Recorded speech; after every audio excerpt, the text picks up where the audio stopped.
beside of me.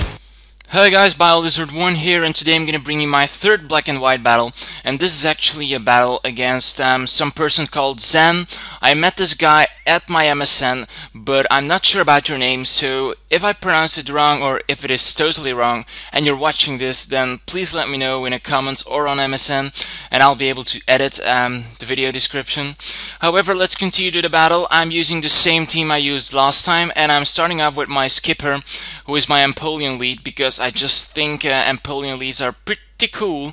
He starts off with this gay frosty teddy bear, and he goes for a superpower and shows off how strong it is. But I'm like, hey, you have frozen beer, dude. But I switched out because I'm obviously too scared about this guy, and I'm not sure about the typing, but I think it's something like steel and fighting, if I'm correct. He goes for what's it called, a swords dance. Well, I take this opportunity to set up my spikes because I think they might come in handy in the further events of this game. So I keep setting up spikes while he keeps setting up his swords dances, which was kind of a stally part of the match. Then he goes for an iron head, but as you can see, after two swords dances, that actually does pitiful damage in my opinion. He gets the steel thorns, which is absolutely fine. I'm going to go for an explosion, and I maybe should have gone switched that into another Pokemon, not letting my Natori explode that early in the game. However, yeah, I kind of forgot that it was a steel type at this point, and therefore the explosion did fairly nothing. I just should have switched into something else, yeah, so that I could bring in safely this lantern. I'm always saying lantern again. This Shandira. So I go for a Fire Blast. That is definitely going to take him out. And here comes a very, very annoying part of the game. He sends out this Swanna, which is a new water flying Pokemon, if I'm correct. He goes for a Surf, which is Stab, and it does a decent amount to my special wall, who is my Bones. This Pokemon is often used as a defensive wall. However, I'm just preferring to go the other way and make use of his great special defense as well, and his hit points, and I decide to make this special wall. And here is like a great part of the game. He goes for an ice attack, and it immediately freezes me. And I was like, lol, Hex is so wrong in this game.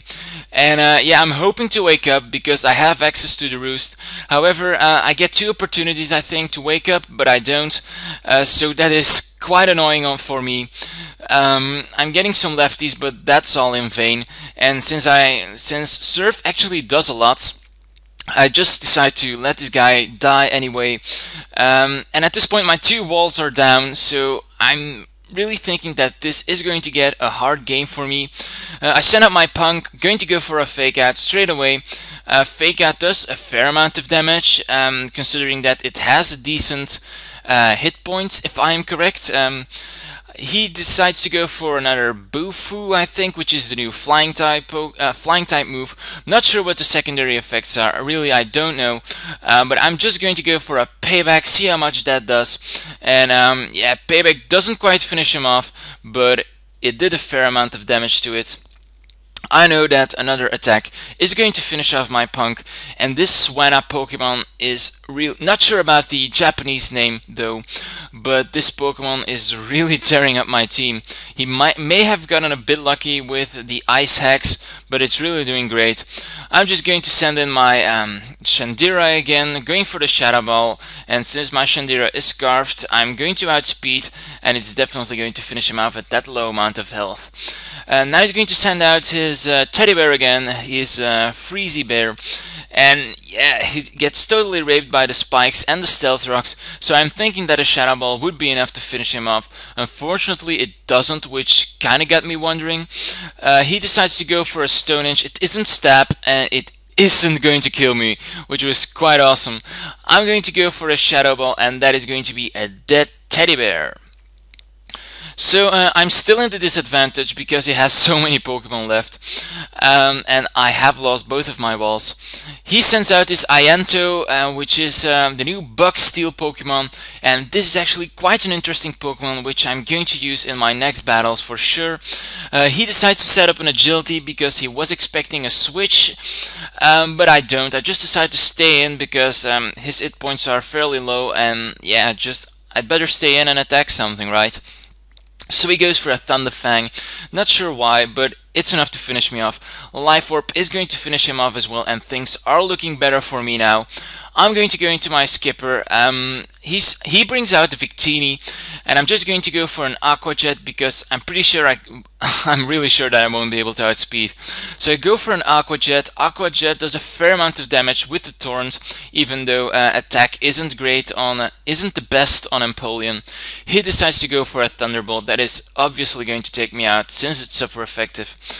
And now I'm just going to send in my monster Chandira, and Chandira is just, I know at this point that I can only win because it's my last one, Chandira, by setting up a Dragon Dance and trying to sweep the rest of his team. So I know that I can live a Fire Blast, I can live a Psychic, I can live a Thunderbolt. So as you did, I live it greatly. So I know that after one Dragon Dance, I'm still have a chance here. I'm going to go for an Earthquake since it's super effective, not stab, but just super effective, and it's enough to finish off this Victini. So yeah, now he's going to go into his last Pokemon if I'm correct. And his last Pokemon is a Gigaisu, and luckily I got the Celtrox up and the Spikes because now his Sturdy ability is nullified.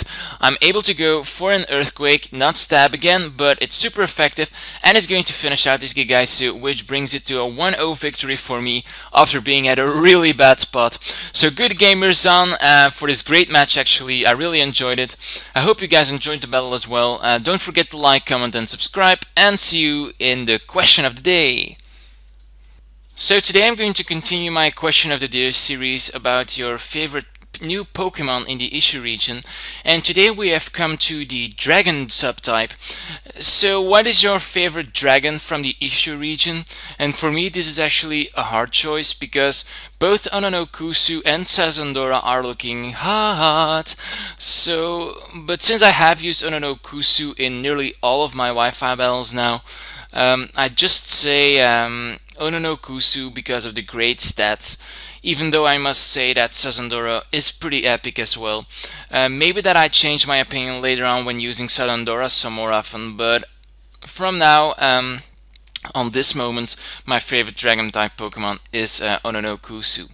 So what is your favorite dragon Pokemon from the Isshu region? Leave your answer as a reply to this video, and see you in my next battle.